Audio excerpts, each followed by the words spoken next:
فرعون نے موسیٰ کو کون سی گالیاں نہیں دی؟ جب اللہ تعالیٰ نے موسیٰ علیہ السلام کو کہا کہ جاؤ فرعون کو سمجھاؤ کہ میں جو کچھ بھی ہوں اللہ کی طرف سے ہوں، وَلَقَدْ أَرْسَلْنَا مُوسَىٰ بِآيَاتِنَا إِلَىٰ فِرْعَوْنَ وَمَلَئِهِ فَقَالَ إِنِّي رَسُولٌ مِّن رَّبِّ الْعَالَمِينَ، میں ایسے ویسے آدمی نہیں ہوں، میں رب کی طرف سے رسول ہوں۔ آپ کیا سمجھتے ہیں بھائی؟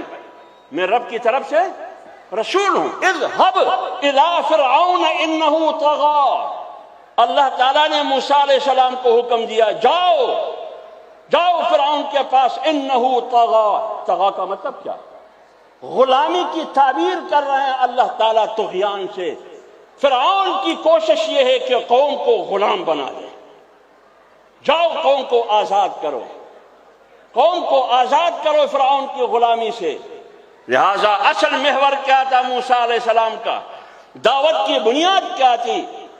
قوم کو فرعون کی غلامی سے آزاد کرنا۔ اور رسول اللہ صلی اللہ علیہ وسلم کا مرکزی نقطہ بھی یہی تھا کہ قوم کو قیصر اور کسریٰ، ابو لہب اور ابو جہل، عبداللہ بن ابی بن سلول کی غلامی سے آزادی دلانا۔ لا الہ الا اللہ کا معنی یہی ہے، ایاک نعبد کا مفہوم یہی ہے۔ لہذا میرا اور آپ کا ایجنڈا بھی یہی ہے کہ ہم نے قوم کو واشنگٹن سے آزاد کرنا ہے، ہم نے قوم کو لندن اور برلن اور یروشلم کی ایجنڈے سے آزاد کرانا ہے۔